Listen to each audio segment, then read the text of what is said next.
अस्सलाम वालेकुम दोस्तों, कैसे हैं आप सब फ्रेंड्स। आज की इस वीडियो में मैं सऊदी अरबिया में कफाला रूल के बारे में पूरी डिटेल के साथ आपको जानकारी दूंगा। वीडियो में आगे बढ़ने से पहले मैं इसको 3 कैटेगरी में डिवाइड कर देता हूं। पहली कैटेगरी में मैं आपको बताऊंगा कि अगर आप किसी भी कंपनी या मुअस्ससे में काम करते हैं और उसको बताए बिना किसी दूसरे कंपनी में अगर आप कफाला लेना चाहते हैं तो वो कौन कौन से कंडीशन है जिसको अगर आप फुलफिल करोगे तो आपका किसी दूसरे कंपनी या कफील के पास या मुअस्ससे के पास कफाला बहुत ही आसानी से हो जाएगा। और जो दूसरी कैटेगरी है उसमें आपको बताऊंगा कि आप लीगल तरीके से जहां पर आप काम करते हैं वहां पर आपका इकामा वैलिड है, आपको सैलरी टाइम से मिल रही है, लेकिन इसके बावजूद भी अगर आपको वो कंपनी, वो कफील या वो मुअस्ससा पसंद नहीं आता है, कहीं पर आपको ज्यादा सैलरी का ऑफर मिल रहा है, तो आप किस तरीके से लीगल तरीके से वहां पर आप कफाला ले सकते हैं। और तीसरी कैटेगरी मैं आपको बताऊंगा कि अगर आप नए नए सऊदी अरबिया में आ गए हैं और आपका कंपनी या कफील आपका इकामा नहीं बनाता है, आपको टाइम से सैलरी नहीं देता है, तो इस कंडीशन में आप कैसे दूसरी जगह पे कफाला ले सकते हैं बगैर उस कंपनी को बताए हुए, या अगर आप रिटर्न अपने घर जाना चाहते हैं तो उसका क्या तरीकेकार होगा। इस वीडियो में मैं आप लोगों को जो कफाला रूल बता रहा हूं ये सिर्फ कंपनी और मुअस्ससे में काम करने वाले लोगों के लिए है। अगर आप डोमेस्टिक वर्कर में काम करते हैं जैसे हाउस ड्राइवर, आमिल मंजिली या मजरा लेबर हैं, तो आप लोगों का जो कफाला का रूल है इस पर एक अलग से वीडियो मैंने बना दी है, चैनल के डिस्क्रिप्शन में उसका लिंक दे दिया हूं, आप प्लीज वहां से जाकर के देख लें। ये वीडियो खास करके लिए जो मुअस्ससे में या कंपनी में काम करते हैं उनके लिए है, कंप्लीट प्रोसेस है। ये वीडियो देखने के बाद में आपको दूसरे वीडियो देखने की जरूरत नहीं पड़ेगी, पूरा तरीकेकार आपको समझ में आ जाएगा। तो पहला कैटेगरी में मैं बात कर लेता हूं कि आपका ऑटो ट्रांसफर कैसे होगा बगैर आपके पुराने कंपनी या कफील या मुअस्ससे को बताए हुए। वो 5 क्या ऐसे कंडीशन है जिससे आपका ऑटो ट्रांसफर हो जाएगा, आपको पुराने कफील को बताने की जरूरत नहीं पड़ेगी। तो कंडीशन नंबर 1 ये है कि अगर आपको सऊदी अरबिया में आए हुए 3 महीने या उससे ज्यादा कंप्लीट हो जाते हैं और आपका कंपनी या मुअस्ससा आपका इकामा नहीं बनाता है, तो इस कंडीशन में आप नए कंपनी या कफील या मुअस्ससे से बात करके आप अपना ट्रांसफर बहुत ही आसानी से ले सकते हैं। आपके पुराने कंपनी को या कफील को इसकी जर्रा बराबर भी भनक नहीं लगेगी। दूसरी कंडीशन यह है कि अगर आपका इकामा या वर्क परमिट एक्सपायर हो गया है और एक्सपायर हुए 3 दिन से ज्यादा हो गए हैं, तो इस कंडीशन में भी आप चौथे दिन आप नए कंपनी या कफील से बात करके या पहले से बात कर लिए हों तो आप वहां पर कफाला ले सकते हैं। पुराने कंपनी को आपकी इसकी जर्रा बराबर भी भनक नहीं लगेगी। और तीसरी कंडीशन यह है कि अगर आपकी कंपनी रेड कैटेगरी में है, रेड जोन में है, तो आप इस कंडीशन में भी आप नए जगह पे बगैर पुराने कंपनी या कफील को बताए हुए कफाला ले सकते हैं। रेड कैटेगरी कैसे चेक करना है आपको इसकी एक अलग से वीडियो हमारे यूट्यूब चैनल पे मिल जाएगी, चैनल के डिस्क्रिप्शन में मैं उसका लिंक दे दिया हूं और आई बटन में भी मैं इसको रख दिया हूं, आप वहां से जाकर के देख सकते हैं। चौथे कंडीशन की अगर हम बात करें तो जैसा कि हम सभी लोग जानते हैं कि अभी नए रूल के तहत आपकी सैलरी जो है आपके बैंक अकाउंट में डायरेक्ट ट्रांसफर होती है। अगर आपके बैंक अकाउंट में आपकी सैलरी 3 महीने तक ट्रांसफर नहीं हुई है लगातार, तो आप चौथे महीने में किसी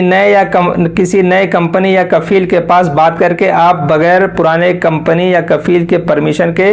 आप ट्रांसफर ले सकते हैं। अब 5वीं कंडीशन की बात कर लेते हैं कि अगर आपका कंपनी या मुअस्ससा आपके ऊपर हुरूब लगा देता है तो 60 दिन के अंदर अंदर आप कहीं भी किसी भी नए कंपनी में बात करके अपना कफाला वहां पर आसानी से ले सकते हैं। ये जो हुरूब वाला सिस्टम है ये तो सबसे अच्छा है कि अगर आपकी कंपनी आपके ऊपर हुरूब लगा देती है तो 2 महीने के अंदर अंदर आप कहीं भी काम ढूंढ करके और आप आसानी से बिल्कुल ट्रांसफर ले सकते हैं, कोई दिक्कत की बात ही नहीं है। आप लोगों को मैंने जो 5 कंडीशन बताई है, इस 5 कंडीशन में आप लोगों का ऑटो ट्रांसफर हो जाता है, आपका पुराने कफील के साथ परमिशन लेने की जरूरत नहीं पड़ती है। लेकिन उसका तरीकेकार क्या है, तो मैं आप लोगों को तरीकेकार बता देता हूं कि आपने जहां भी नई कंपनी से या मुअस्ससे से बात की है उसका काम क्या होता है कि वो ऑनलाइन मिनिस्ट्री ऑफ लेबर को आपका ट्रांसफर लेने के लिए रिक्वेस्ट डालता है।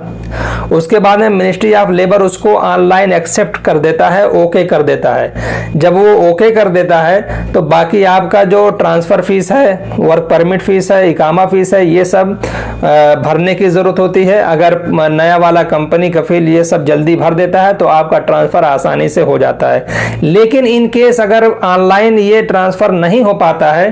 तब भी बहुत ही सिंपल है, आपके नए वाले कंपनी या मुअस्ससे को सिर्फ एक दिन मिनिस्ट्री ऑफ लेबर या जवाजात में जाना पड़ता है आपका डॉक्यूमेंट लेकर के। इसके बाद में वहां पर वो लोग मैनुअली चेक करते हैं। इसके बाद आपका कफाला बहुत ही आसानी से हो जाता है, क्योंकि ये रूल के हिसाब से है कि ये पांचों कंडीशन जो मैं आप लोगों को बताया हूं इसमें में से कोई एक भी कंडीशन अगर आप फुलफिल करते हैं तो आपका पुराने कफील से इजाजत लेने की जरूरत ही नहीं है, आपका कफाला बहुत ही आसानी से हो जाएगा। अब चलिए दूसरी कैटेगरी की बात कर लेते हैं जिसमें आपका लीगली तौर से ट्रांसफर होगा। अगर आपकी जो पुरानी कंपनी है वो आपका इकामा भी बनाती है, आपका वहां पर सब कुछ सही है, लेकिन अगर आपको कहीं पर नई सैलरी का और अच्छे सैलरी का और अच्छे कंपनी में आपको ऑफर मिल रहा है काम का, तो आप लीगली कैसे वहां पर ट्रांसफर ले सकते हैं। इसमें क्या होता है कि आपको जो पहली शर्त ये है वो ये है कि 1 साल आपको उस कंपनी के साथ में कंप्लीट हो जाना जरूरी है, पहला कॉन्ट्रैक्ट उस कंपनी के साथ फिनिश हो जाना जरूरी है। अगर 1 साल आपका कंप्लीट हो गया है